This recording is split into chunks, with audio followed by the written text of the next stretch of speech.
jira isugu yimaadeen guddida nabadgelyada gobolka Sanaag iyo qaar kamid ah madax dhaqameedka Cuqaasha waayeelka waxgaradka labadii beelood hore colaad ugu dhexmartay deegaanada shidan oo maanta kulan ballaaran ku qaatay hoolka xarunta maamulka gobolka ayaa waxa guddida nabadgelyada ay u xil saareen xalinta shaqaqadii colaadda waayeel ka kooban labada dhinac waxaana madax dhaqameedka iyo Cuqaasha labadaasi dhinac ay dhinacooda ballan qaadeen isla markaana ay dhayda ka cadeeyeen in iyagu colaadaasi ay u guntan doonaan isla markaana ay soo afjari doonaan waxaan isla qaadanay haddii aan nahay beelihii qadiyada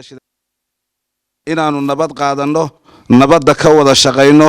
in badan haddii dad kale arrinta ay ku jireen dhexdayada anagu aanu ka dhamaysano sidii abogaaga ahayd dhaqanka iyagu ahaan jiray iyadoo aan cidina noo dhaxayn gogosha nabadda aanu ku wada fariisano isxashashaqno arrinta ku dhamayno si nabad ah oo gobolka iyo dalka iyo dadkaba u wanaagsan in labada beelood ee shaqaqadu ay dhex dhacday ay maanta isla jarteen in ay nabadna ka wada qaataan iyaguna dhexdoodana ay ka wada hadlaan oo cid kale aanay dhex gelin mar haddii ay socon weyday dhexgalkii hore waxa aan xasuusinaynaa dadkaas inay yihiin dad ehela oo qaraabada oo la jeeyaana waa waxyaabaha cimriga baabi'iya wax la isla gartay Soomaaliya ku mahmada xawaalba nin laba qartira buddigii inay u noqoto arrintu oo labada beelood shaqaqadu dhex martay waana isla qaadanay inaanu isku noqono oo dhamaysano dhammaan cidana daawanaysa waxaan leeyahay baaq nabadgelyaanu qaadanay waa naga xidhantay waa isku noqonayna waa dhamaysanayna ku warwarina ducadiinuna waa laga maarmaan waxaanu ku tashanay oo guddiga gobolku nala og yahay inaanu anagu hawshii ka heshiino waxa weeye inaanu ka heshiino anagu la faguro aanu wada isfariisano dhamaysano dad walaala baanu nahay dad waligii wada yiil baanu nahay waxa weeye waa ka heshiinaynaa idamka Ilaahay nabadgelyada noo soo jeedisay hadaan nahay labada reer waxaanu isla garanay inaanu gudaha iyaga isula noqono oo arinta Ilaahay idamkii soo dhamaysano ciidamada maaragtay la sheegayo ee maaragtay beelaha ay walaalaha ah ay soo fadhiyay ilaa iyo maantii soo fadhiyay waxaanu diyaar u nahay inaanu kala qaadno oo la kala qaado haddaan ciidamada la kala qaadin lama wada hadli karo oo maaragtay nabadi ma iman karto wax kasta dhici kara waxa weeye anagu waxaanu ogol lahay